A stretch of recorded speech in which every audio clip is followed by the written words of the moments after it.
प्रधानमंत्री जी जाके एक्टिंग करते हैं कि मैं लोगों के पैर छू रहा हूँ, अगर कोई मेरे पैर छू रहे उनको जाके पैर छू के माफ़ी मांगनी चाहिए राष्ट्रपति जी से कि मुझसे गलती होगी और आप ही उद्घाटन करेंगी। देश का राष्ट्रपति जो एक दलित है, आपने उनका अपमान नहीं किया। हर चीज़ में मोदी जी मोदी जी मोदी जी, जब हर चीज़ में वो अपना नाम चाहते हैं मोदी मोदी, तो क्यों कर्नाटक की हार में मोदी मोदी नहीं हो रहा? राष्ट्रपति के नीचे लोकसभा स्पीकर और राज्यसभा स्पीकर आता है और लोकसभा के हेड हैं प्रधानमंत्री, राज्यसभा के हेड नहीं है। इस देश को संसद की ज़रूरत नहीं थी, इस देश को नौकरियों की ज़रूरत। अच्छा है ये राम जी का नाम ले रहे हैं, जैसे कर्नाटक में हाल हुआ वैसे ही आने वाले चुनावों में भी इनका हाल होगा। नमस्कार, आप उल्टा चश्मा यूसी देख रहे हैं और मैं हूं आपके साथ अभिनव कुमार। अभी हमारे साथ बातचीत करने के लिए कांग्रेस के राष्ट्रीय प्रवक्ता राधिका खेरा जी हैं।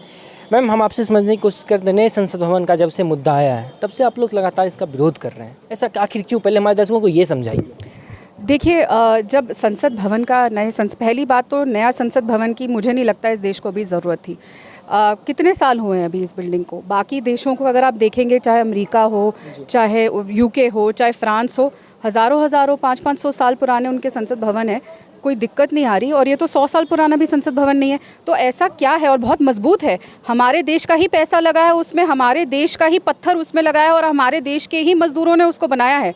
और उसके साथ इतनी पुरानी हिस्ट्री जुड़ी हुई है, हमारे देश के स्वतंत्रता संग्राम की हिस्ट्री जुड़ी हुई है। तो ऐसा क्या है? क्या देश के स्वतंत्रता संग्राम से भारतीय जनता पार्टी को नफरत है? और सबसे बड़ा मुद्दा ये है कि जब देश कोरोना से जूझ रहा था, पूरा विश्व कोरोना से जूझ रहा था, तो क्या हमारे सरकार की प्राथमिकता ये होनी चाहिए कि सबकी जान बची जाए, सबको फ्री का वैक्सीन मिला जाए? सबको फ्री का नहीं मिला है। अगर आप सबको फ्री के वैक्सीन की बात करते हैं तो किसी को भी पैसे देके प्राइवेट हॉस्पिटल में भी नहीं मिलना चाहिए था, वहाँ पे भी फ्री होना चाहिए था क्या? और ये भी हालात हमने देखे, उत्तर प्रदेश हो चाहे कहीं हो, वहाँ पे लोगों की लाशों पर रामनवमी तक नहीं थी। तो ऐसा तो नहीं है कि हम लोगों की जान बचा पाए। जब आप वो नहीं कर पाए, आपके देश में बेरोज़गारी चरम पर है, महंगाई चरम पर है, तो क्या प्राथमिकता उस चीज़ की होनी चाहिए कि इस बात की कि हम एक आलीशान संसद बनाएं? और किन लोगों के लिए? जो देश के सेवक है, देश के सेवक को आप बना रहे, ठीक है, बहुत अच्छी बात है, पर पहले आप ऐसा काम तो करिए कि आप वहाँ पे आलीशान इतना महंगा करें। चलो, अब आपने वो बना दिया, 900 करोड़ से ज़्यादा आपने खर्च कर लिया और इतनी हिडन कॉस्ट होंगी जो सरकार ही जानती होगी, वो सामने भी नहीं आएगी। उसके बाद अब बात आती है उद्घाटन करने की। जब उसका फाउंडेशन स्टोन किया गया तो किसने किया? क्यों भाई? तब आपके राष्ट्रपति जो थे, जो एक दलित है, उनका कोई सम्मान नहीं था। आज आप देखेंगे हर रोज़ वो एक लिस्ट गिनवाते हैं कि इतने एससी को हमने टिकट दे दी, इतने एसटी को हमने टिकट दे दी, इतने हमारे कैबिनेट में है। तब क्या हुआ? देश का राष्ट्रपति जो एक दलित है, आपने उनका अपमान नहीं किया। जो देश के राष्ट्रपति होते हैं वो हेड होते हैं पार्लियामेंट के, वो होते हैं, उसके बाद स्पीकर आते हैं, उसके बाद लोकसभा के हेड हैं प्रधानमंत्री। मैम, सरकार तो ये बार बार कह रही है, सरकार के द्वारा ये कहा जा रहा है कि विपक्ष को इस पे पुनर्विचार करने की ज़रूरत है, पुनर्विचार करके आएँ इसमें। क्या कहेंगे? पुनर्विचार देश की सरकार को करना चाहिए, क्योंकि इस देश की राष्ट्रपति महामहिम जो हैं वो एक दलित बेटी है।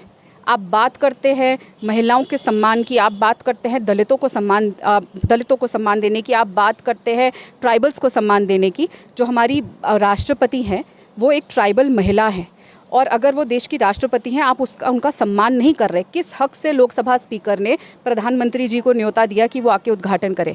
जब हेड हमारे पार्लियामेंट के हमारी राष्ट्रपति हैं तो उनको सम्मानित क्यों नहीं किया जा रहा? हर चीज़ में मोदी जी मोदी जी मोदी जी, जब हर चीज़ में वो अपना नाम चाहते हैं मोदी मोदी, तो क्यों कर्नाटक की हार में मोदी मोदी नहीं हो रहा? क्यों हिमाचल की हार में मोदी मोदी नहीं हो रहा? फिर हर चीज़ में करिए ना। और मैं फिर बोलूँगी, देश के राष्ट्रपति का इतना बड़ा अपमान करना ये बहुत ही शर्मनाक बात है, और ख़ासकर आपको उनको आगे लेकर आना चाहिए। इससे कितनी प्रेरणा मिलेगी और लोगों को, महिलाओं को। और मैं फिर बोलूँगी, एक दलित महिला हैं और आपके राज्य में ही एक दलित राष्ट्रपति मिले, एक ट्राइबल महिला राष्ट्रपति मिली, तो आप क्या कर रहे हैं? सिर्फ नाम के लिए आपने उनको बना दिया, आपका कोई सम्मान नहीं है। उनको प्रधानमंत्री जी जाके एक्टिंग करते हैं कि मैं लोगों के पैर छू रहा हूँ, अगर कोई मेरे पैर छू रहे उनको जाके पैर छू के माफ़ी मांगनी चाहिए राष्ट्रपति जी से कि मुझसे गलती होगी और आप ही उद्घाटन करेंगी।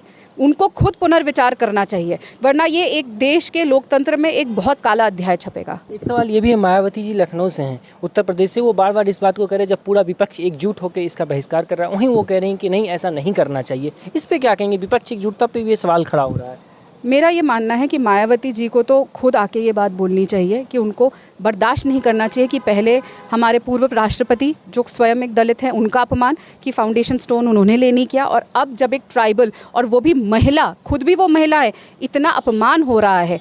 मतलब मैं फिर बोलूँगी, राष्ट्रपति के नीचे लोकसभा स्पीकर और राज्यसभा स्पीकर आता है, और लोकसभा के हेड हैं प्रधानमंत्री, राज्यसभा के हेड नहीं है, वो सिर्फ लोकसभा के हेड है। तो वो किस हक से पूरे पार्लियामेंट का उद्घाटन करेंगे? उद्घाटन का हक सिर्फ देश के राष्ट्रपति को है।